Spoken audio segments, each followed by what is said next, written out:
Kembali, di sini kita mulai aja belajar basic styling menggunakan Tailwind CSS. Nah, yang harus kita perhatikan itu pertama cara bikin projectnya kayak gimana, yang kedua cara instalasinya gimana. Instalasi itu ada yang instalasi secara lokal gitu ya, ada yang pakai CDN. CDN itu yang nanti tinggal dikasih link, nanti itu akan berfungsi gitu ya untuk stylingnya. Cuman itu harus connect internet. Gitu. Oke, saya coba buka. Oke, kita akan pakai namanya Tailwind CSS ya. Nah, ini Tailwind CSS itu eh, disebutnya utilities CSS. Kayak kelasnya itu sudah disediakan. Atau mungkin teman-teman sering pakai Bootstrap ya. Sering pakai Bootstrap. Nah, kalau Bootstrap itu singkatnya ini sudah menyediakan komponen-komponen, teman-teman tinggal pakai. Kayak teman-teman butuh button, terus butuh form ya, butuh apa lagi, kayak butuh, saya coba ya lihat example-nya, docs ya.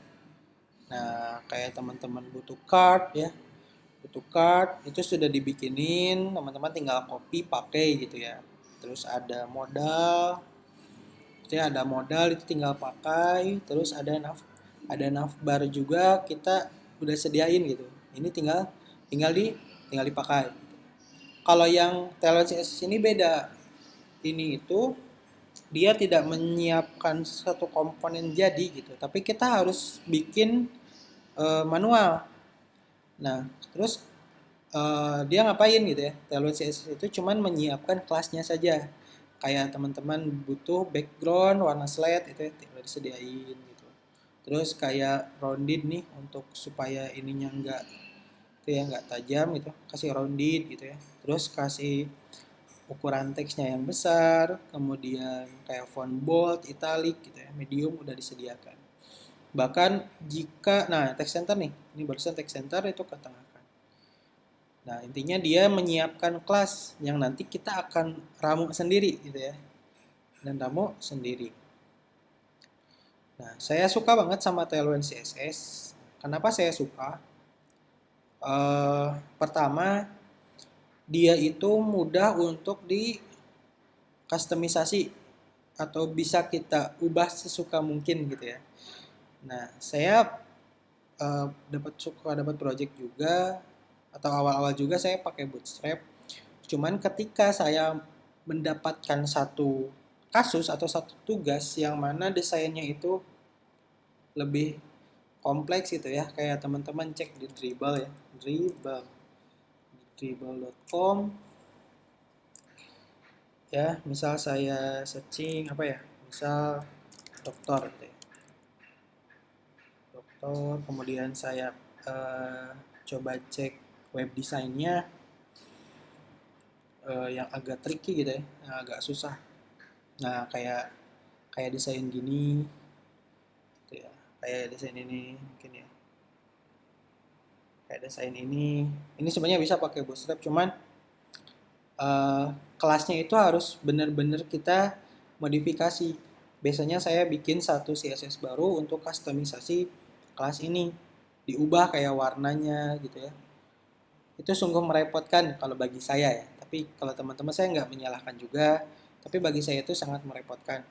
Eh, Kayak desain yang gini itu kalau di Tailwind ya kita bisa segimana kita gitu. Tempatnya mau di mana, warnanya apa. Ya cuman minusnya itu kelasnya jadi banyak gitu ya. Jadi banyak kelasnya itu.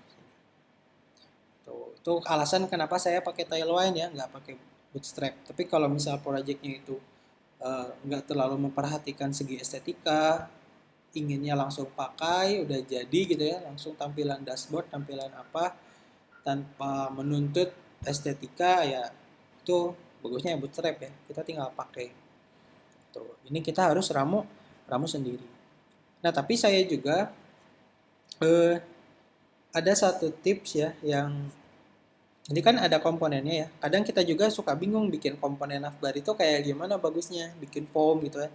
Karena basically saya itu bukan orang estetika ya, bukan orang otak kanan tapi orang logic. Jadi saya itu suka pakai bantuan yang namanya Flowbyte.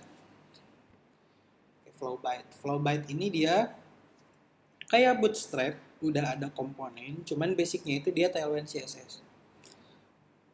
Terus dia juga bisa di kustomisasi ya, karena emang kelasnya itu kelas Tailwind, jadi kita gampang buat ubah-ubahnya.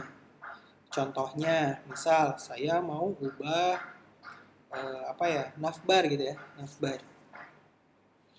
Nah, di sebelah kiri itu ada accordion, alerts ya, ada avatar, pagination.